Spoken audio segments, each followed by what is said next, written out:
যদি কোনো ব্যক্তির শরীরে এই তিনটি চিহ্ন ফুটে ওঠে তবে সেই ব্যক্তি সরাসরি জান্নাতি। মূলত জান্নাতি ব্যক্তিদের শরীরে দুনিয়াবী জীবনেই এই তিনটি চিহ্ন ফুটে ওঠে। তাই যদি এই তিনটি চিহ্ন আপনার বা আপনার কোনো পরিচিত কারোর শরীরে আপনি দেখতে পান তাহলে বুঝে নিবেন মৃত্যুর পরবর্তী জীবনে তার জন্য আছে অঢেল সুখ ও শান্তি, তার জন্য অপেক্ষারত আছে চিরস্থায়ী জান্নাত। কারোর শরীরে এই তিনটি চিহ্ন ফুটে উঠলে জাহান্নামের আগুন কখনোই তার শরীরকে স্পর্শ করতে পারবে না। তাই এই তিনটি চিহ্ন সম্পর্কে জানতে হলে দেখতে হবে আমাদের পুরো ভিডিওটি। তাই ভিডিওটি না টেনে শেষ পর্যন্ত দেখতে থাকুন। এবং আপনি যদি হযরত মুহাম্মদ সাল্লাল্লাহু আলাইহি ওয়াসাল্লামের উম্মত হতে পেরে নিজেকে ভাগ্যবান মনে করেন অবশ্যই আলহামদুলিল্লাহ কমেন্ট করবেন।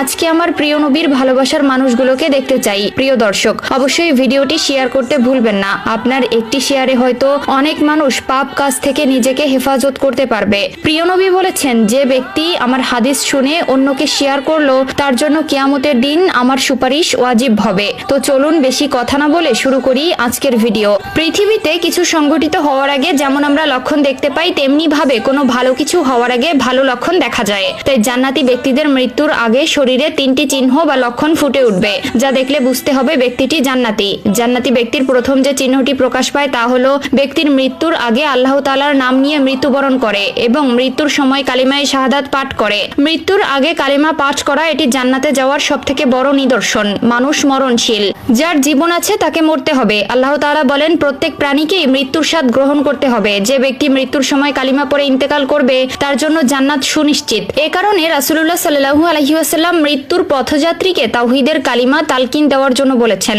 হযরত আবু হুরায়রা রাদিয়াল্লাহু তাআলা আনহু হতে বর্ণিত, তিনি বলেন রাসূলুল্লাহ সাল্লাল্লাহু আলাইহি ওয়াসাল্লাম বলেছেন, তোমরা তোমাদের মৃত্যুর পথযাত্রীকে লা ইলাহা ইল্লাল্লাহ তালকিন করাও, কেননা যে ব্যক্তির মৃত্যুর সময় শেষ কথা হবে লা ইলাহা ইল্লাল্লাহ সে জান্নাতে প্রবেশ করবে। দ্বিতীয় যে চিহ্নটি প্রকাশ পায় সেটি হলো মৃত্যুর আগে মুখে হাসি থাকা।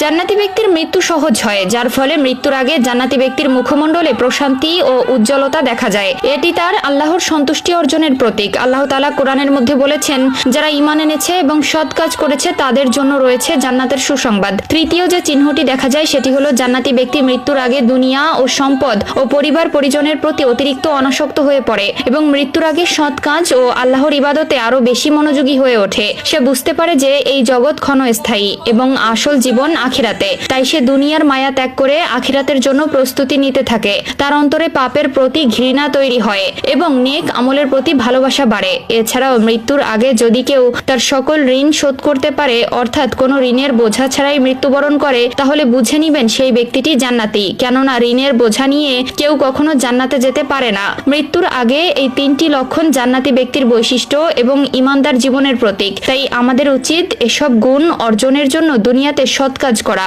এবং সকল গুনাহ থেকে বেঁচে থাকা। আল্লাহ আমাদের সবাইকে জান্নাতি গুণাবলী অর্জন করার তৌফিক দান করুন। আমিন।